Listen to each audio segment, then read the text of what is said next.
Saya Cahaya, saya penyintas COVID-19. Karena di situ aku mikir aku positif. Kayak hidup kayak terkesan lebay sih, kayak selangkah dengan kematian kalau aku tiba-tiba pergi. Orang tuaku nggak ada yang lihat, keluargaku nggak ada yang lihat, akunya sendiri gitu. Hai, puji Tuhan udah sehat, udah sehat. Ini hari pertama bebas dari isolasi mandiri. Terus gimana sih ceritanya bisa jadi penyintas COVID? Agak nggak ngerti juga sih ya gimana sih penularan COVID ini sebenarnya, nggak ngerti karena protokol kesehatan yang aku jalanin itu boleh dibilang ya strict banget, ketat gitu. Selalu pakai masker, selalu bawa semprot, selalu bawa gel hand sanitizer gitu. Terus ke kantor itu komputer, meskipun OB kita udah ngebersihin meja sama komputer itu, saya selalu semprot pakai uh, alkohol, terus selalu lap pakai tisu basah juga. Kursi kantor saya juga, kursi saya sendiri di desk itu selalu saya bersihin. Dan nggak ngerti juga gimana, tapi ya harus menerima bahwa setelah hasil keluar dinyatakan positif, itu mental kita bener-bener diuji banget sih. Kayak tiba-tiba down begitu dokter gugus tugas nelpon hasilnya positif, hasil swab PCR-nya positif. Mendadak speechless, nggak bisa ngomong gitu sih. Dulu pernah nggak sih kepikiran bahwa akan terkena virus ini? Enggak, dan setiap hari selalu berdoa, akunya selalu berdoa itu, Tuhan jauhkan pandemi dari aku dan keluargaku gitu. Selalu berdoa itu setiap hari, dan tidak ada ketakutan. Awalnya waktu awal-awal pandemi itu ya jaga banget kan, nggak keluar rumah. Kita juga dari kantor dikasih jadwal 2 minggu WFO, 2 minggu WFH gitu. Jadi bener-bener nggak keluar sama sekali gitu. Dan di situ kayak apa ya, kayak aku mikirnya ini awal akhir zaman gitu, tapi tetap bangun mental di diri sendiri itu. Kalau kita mendekatkan diri ke Tuhan itu, Tuhan pasti menjauhkan kita gitu dari mara bahaya seperti pandemi dan virus ini gitu. Dan setelah setahun pandemi berlangsung, tiba-tiba dihadapkan dengan kenyataan bahwa akunya jadi salah satu uh, yang terkena COVID itu, yang nggak tahu gimana gitu. Katanya udah divaksin nggak? Udah divaksin kan? Udah vaksin, udah 2 kali. Terus Vaksinnya itu tanggal 3 Maret hmm, vaksin pertama, dan tanggal 17 Maret vaksin kedua pakai Sinovac. udah divaksin, tapi pada kenyataannya tetap bisa kena virus. Iya, vaksin itu Itu nggak secara menjamin kita. secara secara logika masuk nggak sih? Maksudnya secara logika yang sekarang udah ada di otak, terus tiba-tiba kayak oh ternyata masih bisa kena gitu. Iya, iya, Nggak iya, iya. breakdown nggak sih kayak gitu? Iya, iya, mental breakdown banget. Awalnya udah, tapi kan dibilang, dan kita selalu baca berita kan, terus dari berbagai link-link terpercaya juga, bahwa vaksin itu nggak menjamin orang untuk free dari COVID, tapi seenggaknya bisa meminimalisir terkena gitu. Jadi ya itu, dan puji Tuhannya sih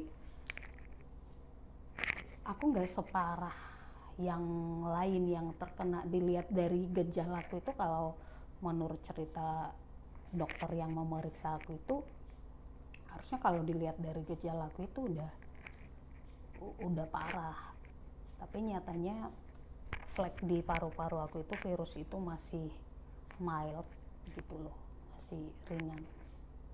Prokes udah, vaksin udah, Mhm. gimana ceritanya akhirnya bisa positif?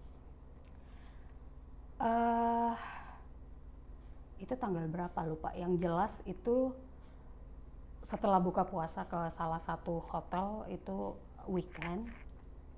Pulangnya itu, oh iya, yang tenggelamnya KRI Nanggala 402, di situ yang dinyatakan sing itu, di situ aku udah sakit kepala malamnya gitu. Terus aku bawakan tidur. Biasanya sih kalau sakit kepalanya aku karena ini udah biasa ya, jadi nggak kepikiran ini bagian dari gejalanya COVID gitu.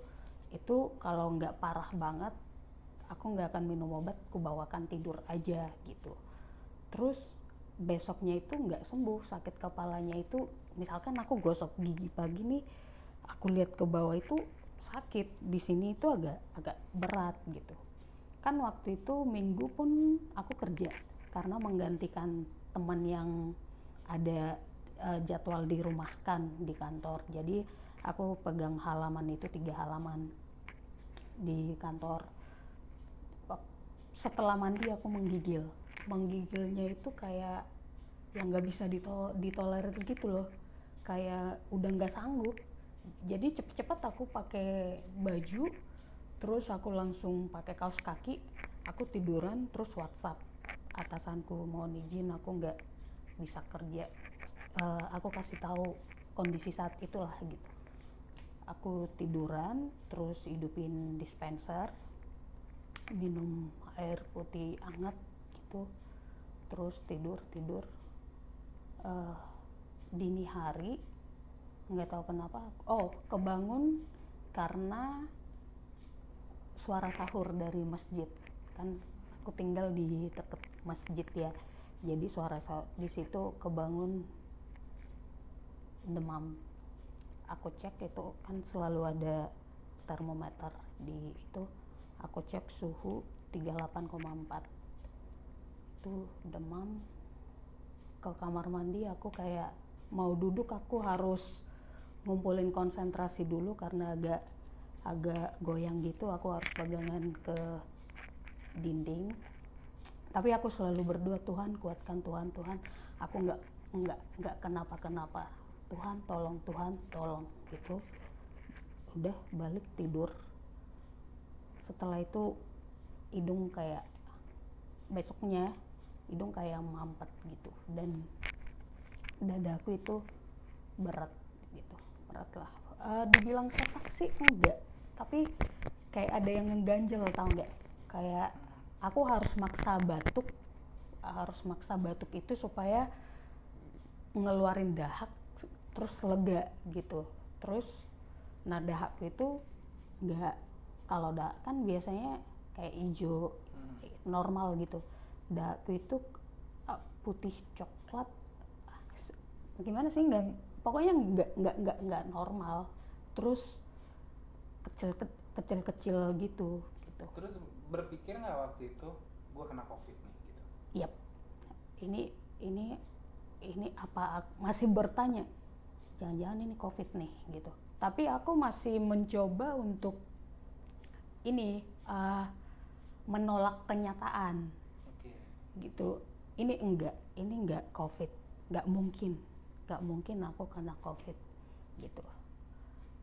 Tapi pada kenyataannya tiba-tiba kan dari kantor atasanku kena gitu.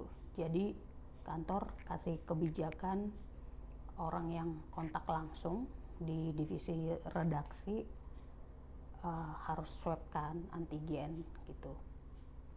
Jadinya ikut swab, hasilnya sih negatif sih, tapi aku ada gejala kan gitu, gejala terus masih kadang lemes gitu ya. Tapi ini ya,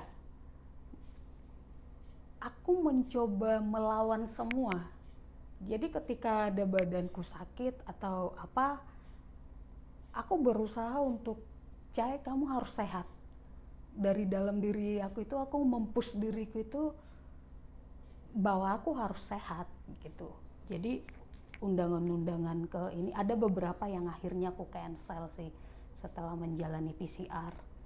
Meskipun belum tahu hasilnya, tapi seenggaknya aku menjaga supaya aku jangan jadi penyebar virus-virus ke yang lain kalau seenggaknya nanti aku hasil PCR negatif gitu. Jadi hasil swab PCR antigen di salah satu klinik pemerintah di dekat kantorku itu hasilnya negatif, tapi ya, karena aku ada gejala itu aku PCR lagi ke rumah sakit swasta juga di kawasan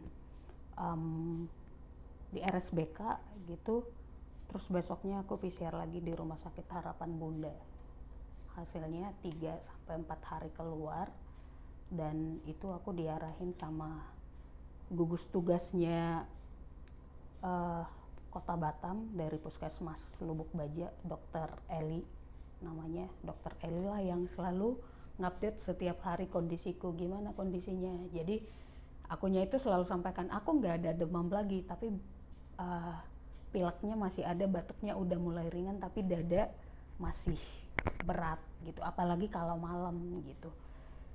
Ya udah hari Senin pagi dihubungin, saya nggak dengar karena HP kan selalu aku silent gitu. Terus baca WhatsApp, Mbak apa kabar, gimana kondisinya hari ini gitu, boleh izin saya telepon gitu kan. Terus hai Mbak, kabar baik bla bla bla. Akhirnya di situ udah tahu nih ini bakal ngasih tahu hasilnya gitu. Di situ masih berdoa, Tuhan jangan sampai positif, tolong gitu. Pas udah ditelepon dikasih tahu. Ini kan Cahaya kan tinggal sendiri ya di Batam ya, kos ya. Pastinya adalah ketakutan, bahwa bukan ketakutan ya, kekhawatiran kalau positif nanti orang tua tahu. Iya. Gitu. Iya, bukan kekhawatiran, malah jadi ketakutan berlebihan. Ketika di telepon itu, Mbak hasilnya positif gitu, aku nggak bisa ngomong sama sekali, dan nggak sadar itu air mata keluar. Terus yang bikin aku makin sesenggukan itu kata dokter Elnya, Mbak jangan nangis, banyak yang seperti ini, banyak yang sembuh kok, katanya gitu. Tapi segimanapun upayaku untuk menolak kenyataan itu, pas dikasih tahu hasil seperti itu, kenapa harus aku gitu. Bukan egois, bukan. Dulu tapi orang pertama yang dikasih tahu kalau kamu positif siapa? Adik paling kecil. Terus dia gimana tuh? Kaget, hah kok bisa gitu. Udahlah, positive thinking, berserah sama Tuhan, pasti sembuh, percaya aja. Terus cuman ditanya sih, kamu gejalanya ini, dan ternyata adikku juga pernah positif, cuman dia tutupin, isolasi mandiri, dan puji Tuhan sembuh gitu. Terus ya sedih juga sih, waktu itu dibilang siap-siap packing aja, besok dibawa ke rumah sakit penyakit infeksi di Galang, RSKI Galang, sekitar jam 1 gitu. Tapi dokter Elinya bilang juga, tapi hari ini kita usahakan kalau ada rumah sakit di kota yang bisa menampung, kita usahakan mbaknya dirawat di sana, karena aku termasuk pasien yang bergejala gitu. Ya udah, hari itu benar-benar lemas, benar-benar Tuhan, apapun yang terjadi izinkan aku untuk menerima ini dengan ikhlas gitu loh, dengan supaya hatiku menerima, nggak menolak seperti yang sebelumnya gitu. tapi tetap bawahnya udah deh pengen rebahan aja gitu, pengen ya udahlah gitu. Tiba-tiba malam di WhatsApp sama dokter Eli, Mbak siap-siap, kita akan jemput ke rumah sakit Elizabeth. Elizabeth mana? Elizabeth Lubuk Baja. Saya dirawat di sana. Iya, siap-siap aja. Waduh, saya belum packing Mbak gitu. Packing dulu ya, jangan berangkat sebelum kita kasih kode gitu. Ya udah, packing apa adanya. Tapi ya puji Tuhannya begini, Tuhan itu baik, Tuhan itu baik, pertolongannya nggak terlambat. Di salah satu sosial mediaku ada posting foto, terus ada caption yang picture taken before my quarantine gitu, karena sebelum ini aku sudah mengkarantina diri sendiri kan karena ada gejala itu. Ada temen yang nge-WhatsApp, Cai aku baca Instagrammu ini kamu nggak kenapa-kenapa kan Dek. Terus di situ aku langsung emosional nangis, terus balas WhatsAppnya, Kak aku positif, dinyatakan positif pagi. Waduh, udah kamu tetap semangat, tetap berdoa, ada Tuhan yang menolong gitu. Kira-kira apa yang kurang gitu.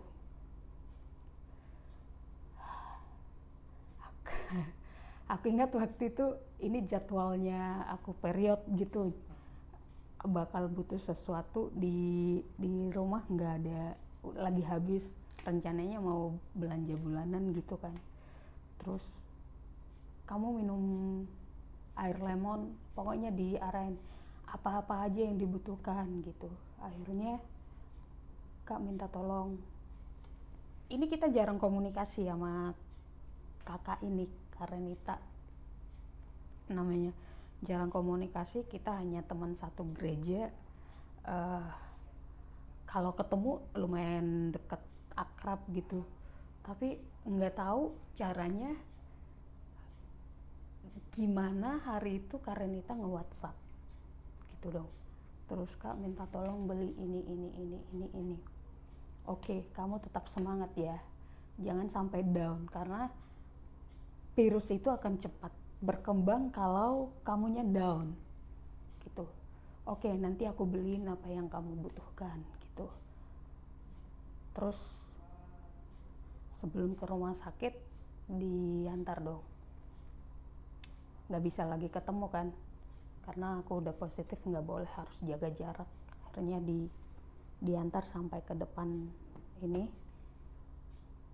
semuanya dibeli, air minum, air lemon, susu, kebutuhanku sampai rinso, sabun. Kayak orang tua gitu yang ya Tuhan baik banget untuk ngirim orang. Karena di situ aku mikir,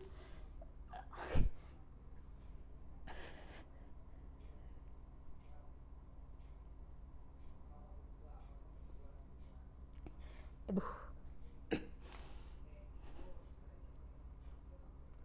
karena di situ aku mikir aku positif, kayak hidup kayak terkesan lebay sih, kayak selangkah dengan kematian kalau aku tiba-tiba pergi. Orang tuaku nggak ada yang lihat, keluargaku nggak ada yang lihat,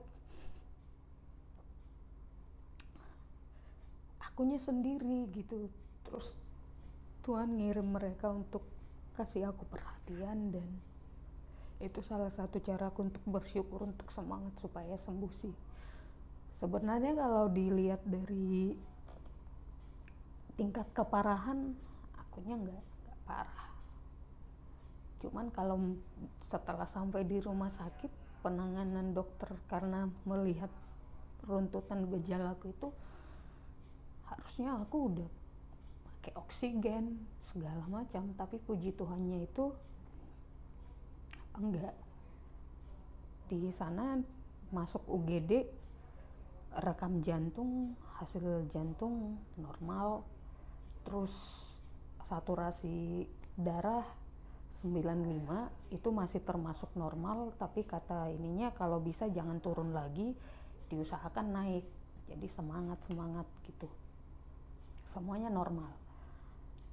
Pas masuk ke radiologi untuk ronsen paru, di situ malam itu aku nggak tahu, jam 9 ke rumah sakit, semuanya masuk pemeriksaan dulu, pemeriksaan medical check up dulu.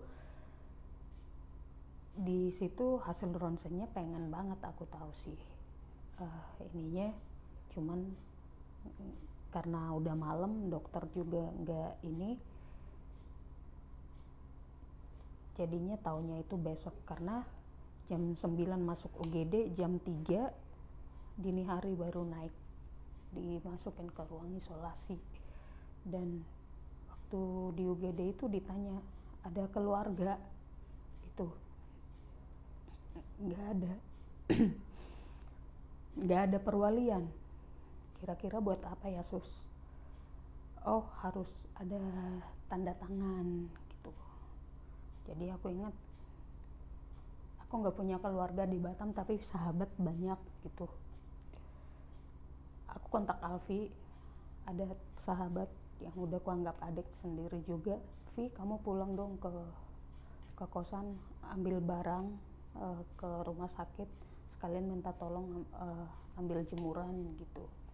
Terus aku ingat Kak Tari yang udah aku anggap kakak sendiri, aku telepon dia. Sebelumnya aku udah telepon dia gitu untuk ngasih tahu, Kak aku positif. Aduh kok bisa Cahya gitu, semangatlah kau ya.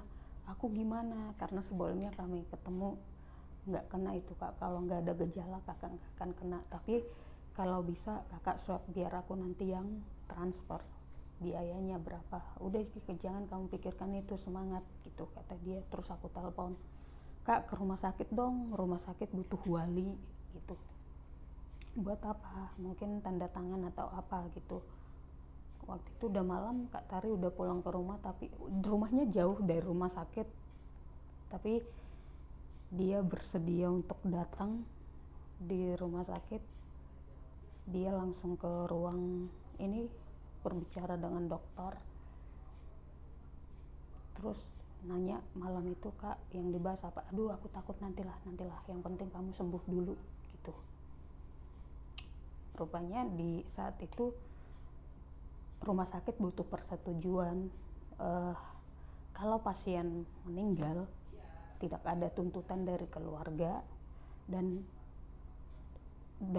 kondisi meninggalnya itu dikebumikan dengan sesuai dengan kondisi COVID. Jadi tidak akan ada perayaan atau apa-apa gitu. Jadi aku menyerahkan sepenuhnya tanggung jawab kalau aku terjadi sesuatu apakah aku itu ke Kak Tari gitu.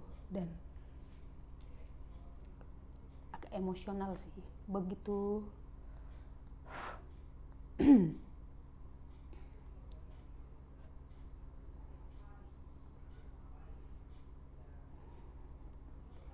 Begitu nyampe ke ruang isolasi itu,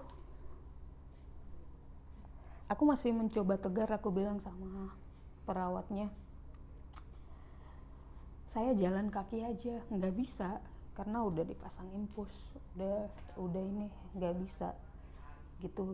Atau kursi roda pun aku sehat kok gitu, istilahnya ya kondisiku fit gitu, nggak bisa. Kata ininya ya udah diantar. Alfi ikut bawa barang aku, cuman Alfi nggak boleh sampai depan pintu itu.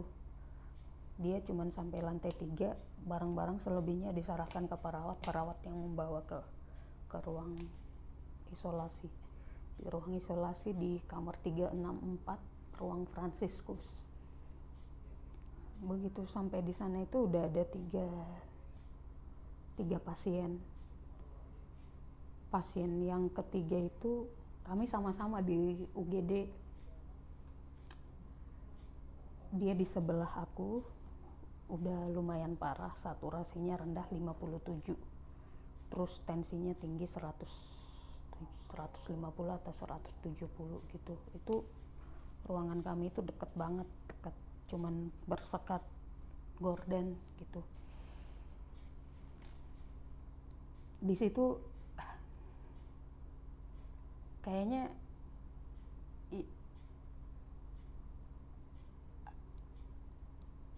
nangis gitu.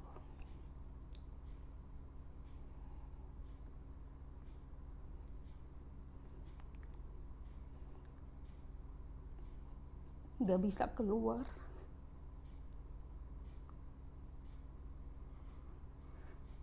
Dalam hati aku kan sehat sebenarnya, kenapa? Cuman kebebasan kita jadi terbelenggu, mental kita bener-bener diuji. Itu baru aku melihat kondisi pasien yang di sebelah itu udah sesak gitu, tapi dia masih berusaha untuk ngomong gitu. Dan dia cerita dia sekeluarga udah positif, suaminya juga positif yang tadi di UGD itu, cuman suaminya memilih isolasi mandiri karena OTG, nggak ada gejala apa-apa.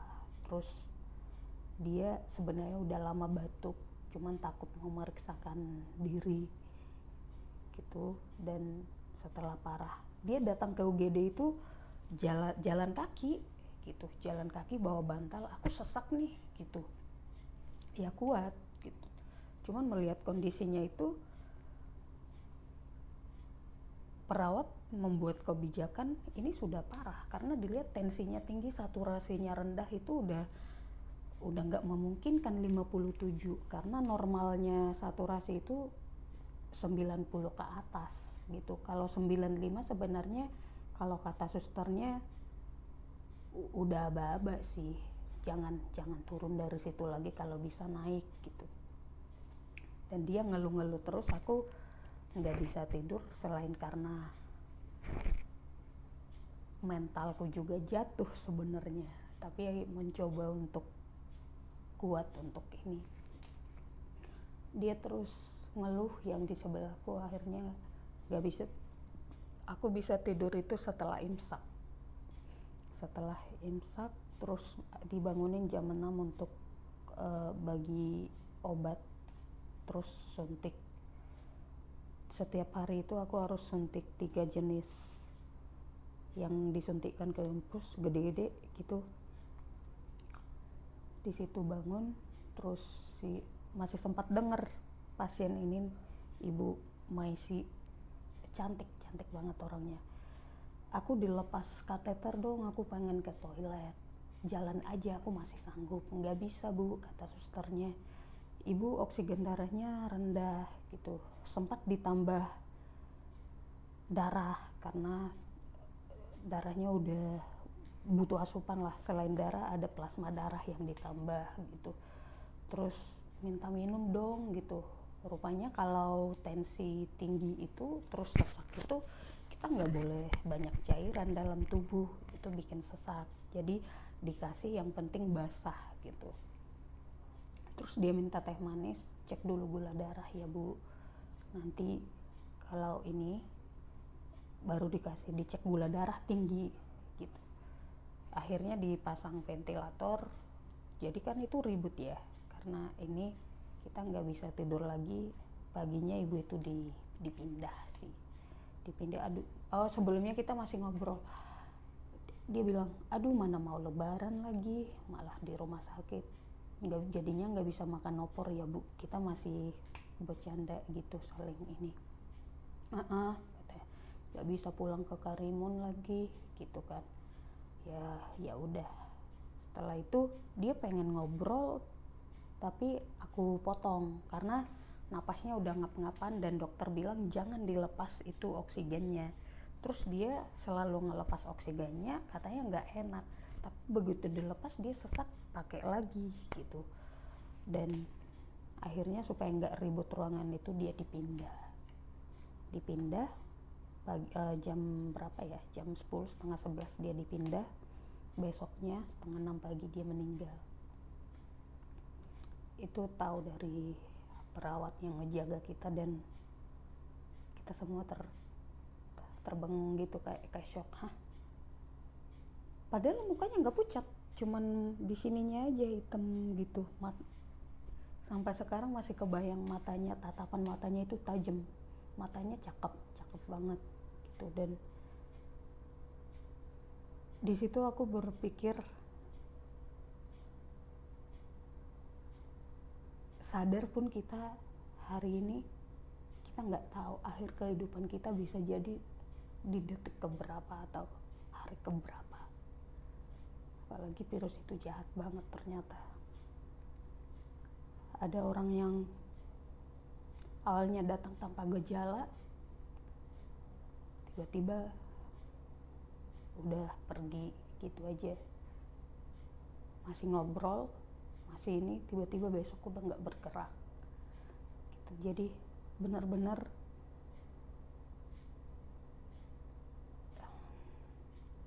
mati pun kita sendiri, berjuang untuk ini pun kita sendiri. Pergerakan kita terbatas hanya di ruang petak itu aja gitu. Jadi benar, obat kesembuhan itu selain mendekatkan diri ke penciptanya kita, ya membangun semangat. Seperti kata perawatnya itu, aku nggak tahu namanya, cowok, dia bilang semangat, emang udah jadwal ibu itu untuk berpulang, kalian jangan ikut-ikutan sedih. Semangat, nggak ada gunanya kalian makan obat yang kualitas nomor berapapun, kalau kalian nggak semangat, sama aja tetap virusnya akan ada di tubuh kalian. Kalau kalian semangat, virusnya akan pergi gitu. Udah, tapi memang waktu itu setelah tahu si ibu yang di sebelah ranjangku itu meninggal, tensiku drop 85. Itu katanya, kamu harus sambil ditepuk-tepuk gitu kan, karena tangan aku udah bengkak ini. Kamu harus ini dong, semangat. Pasti karena kepikiran ini kan gitu. Enggak kok, aku nggak berpikir, tenang kok gitu. Masih mencoba untuk mengabaikan gitu. Ya gitu. Di situ sih. Dan obat, berbagai jenis obat masuk, 8 pil plus 1 obat larut, obat suntik infus, ada 9 pil, ada obat yang banyak, ada kali 20-an lebih suntik, ada 90-an pil selama 6 hari dirawat. Dan puji Tuhan 6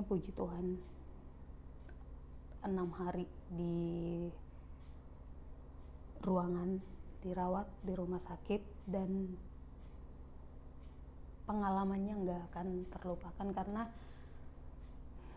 mental kita benar-benar diuji. Jadi aku pengen bilang, kalau masih ada orang yang mengabaikan atau orang yang bilang dengan entengnya bahwa COVID itu nggak ada, itu konspirasi atau apa, terserahlah, itu pemahaman kalian, tapi seenggaknya jaga tubuh kalian supaya jangan virus itu masuk ke tubuh kalian dan jangan menginfeksi organ-organ di tubuh kalian.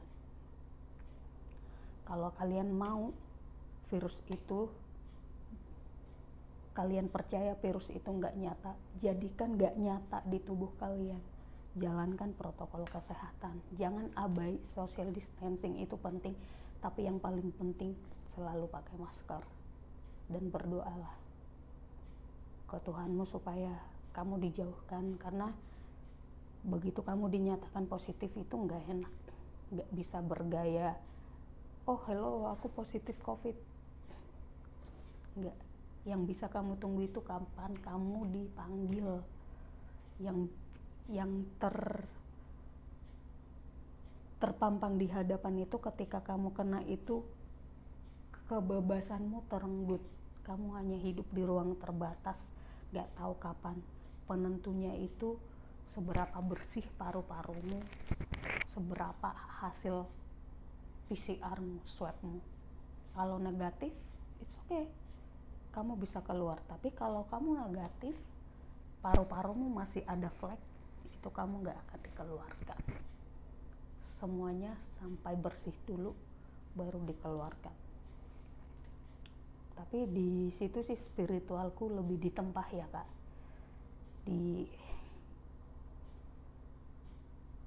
Saya bukan seorang yang religius, akunya itu boleh dibilang Kristen nano-nano yang kadang malas berdoa, kadang suka marah sama Tuhan, kadang ya gak religius banget. Tapi di situ benar-benar Tuhan tempah kayak ini salah satu jalan supaya kamu menghilangkan akar pahit di tubuhmu. Jangan ada dendam, jangan gampang sakit hati ke orang-orang, dan jadi teguran supaya kamu lebih dekat dengan Tuhanmu. Dan ada nats yang aku pegang waktu sakit itu supaya aku percaya sembuh gitu. Selain mendengar lagu-lagu rohani, ada tuh di Yeremia 33 ayat 6 bahwa Tuhan itu akan memberikan kesembuhan dan kesehatan bagi kita dan memberikan kesejahteraan bagi kita. Dan salah satu obat yang paling mujarab itu ada di kitab Amsal, hati yang gembira adalah obat, tetapi semangat yang patah mengeringkan tulang. Itu benar adanya. Ketika kita menghadapi sakit terus kita menerimanya dan langsung lemah, itu benar-benar sakit akan datang berlipat-lipat ganda. Tapi ketika kita sakit, kita percaya bahwa Tuhan akan menyembuhkan. Tuhan, berikan aku kesembuhan. Tuhan, aku percaya di tangan-Mu aku selamat. Terus semangat. Terus hati kita bangun supaya sukacita gembira. Di situ kesembuhan datang. Dan ini benar-benar aku buktikan sih. Meskipun secara manusia aku suka gelisah ya, tiap malam selalu berpikir kapan sih ini aku keluarnya. Soalnya lihatnya jendela, gorden, terus pasien-pasien, ngobrol sama mereka, sekedar sharing, tapi kadang ketakutan. Ini aku hirupnya virus nggak sih di ruangan ini, karena yang kena itu COVID semua pasien itu. Aku selalu negatif thinking juga, suuzon juga, tapi akhirnya selalu bermuara, selalu kembali kepada hati yang gembira adalah obat gitu. Itu sih. Terus gimana reaksi orang tua ketika pertama kali tahu? Kapan kasih tahu? Sampai sekarang orang tua belum dengar dari mulut aku sendiri sih. Karena waktu positif itu aku menjaga, kalau aku kasih tahu kesehatan orang tua aku pasti drop. Dan saat itu sampai saat ini kondisi kedua orang aku lagi sakit.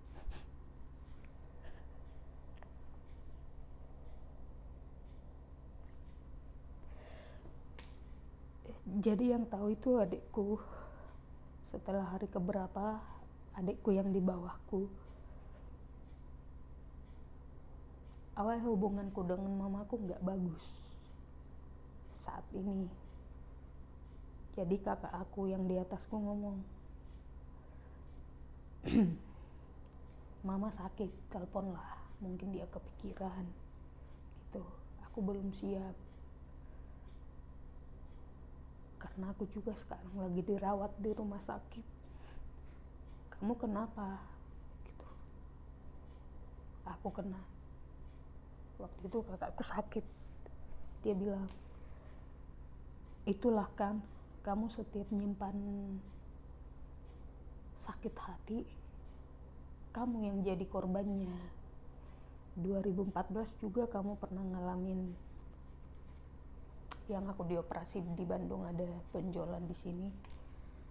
Sekarang juga kamu begitu. Udahlah, telepon mama, minta maaf gitu. Terus aku bilang, jangan dulu sekarang, tunggu aku sembuh, baru nanti aku yang ngasih tahu ke mereka gitu. Tapi akhirnya Mungkin adikku cerita dan orang tua aku tahu, cuman disampaikan ya semangatlah, berdoa pasti Tuhan angkat penyakit, kita semua pasti akan sehat-sehat gitu. Dan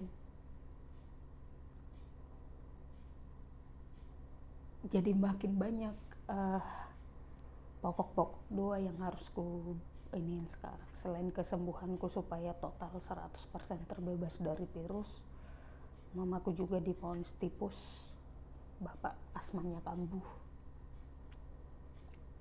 Itu tapi aku percaya Tuhan jaga, Tuhan tolong, dan Tuhan sembuhkan. Di balik ketawaku, di balik ini ada hati yang kujaga, ada pergumulan yang harus aku selesaikan, dan aku masih harus mengalahkan ego dari diriku sendiri. Gimana caranya supaya aku tulus untuk minta maaf ke mamaku gitu. Terus harapannya apa nih sekarang? Harapannya pandemi ini segera berakhir. Saya masih percaya dunia akan sehat kembali, kita terbebas dari COVID, dan kita hidup seperti sedia kala, dan kita dijauhkan dari COVID-19 ini. Dan harapanku kepada semua teman-teman, kepada semua keluarga, jangan abai dengan COVID ini, selalu jalankan protokol kesehatan. Yang paling utama pakai masker, jaga kebersihan tangan, jangan latah untuk memegang wajah, mulut, hidung gitu. Usahakan di tas Anda itu selalu sedia hand sanitizer, kalaupun nggak bisa sabun, selalu hand sanitizer, alkohol. Itu sih, jangan abai protokol kesehatan sampai semua ini berlalu. Percaya aja, cawan ini pasti berlalu sih. Gitu Kak. Oke, thank you Jad untuk sharingnya. Semoga, gue nggak tahu ini tayangnya kapan, tapi paling nggak ini akan jadi peringatan buat diri kita sendiri dan orang lain gitu. Iya.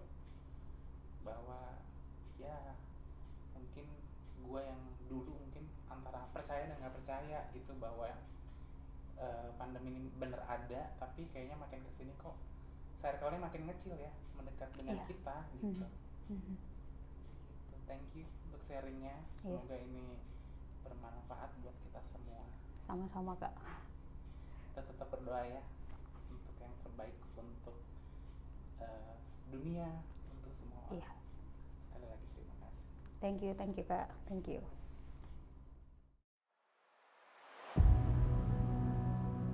Meski sudah keluar dari rumah sakit dan menjalankan isolasi mandiri, Cahaya tetap harus mengkonsumsi obat-obatan dan vitamin. Karena ia merasa fisiknya belum benar-benar kembali fit. Siapa saja bisa tertular virus COVID-19. Jadi, tetap menjaga kesehatan dan menjalankan protokol kesehatan.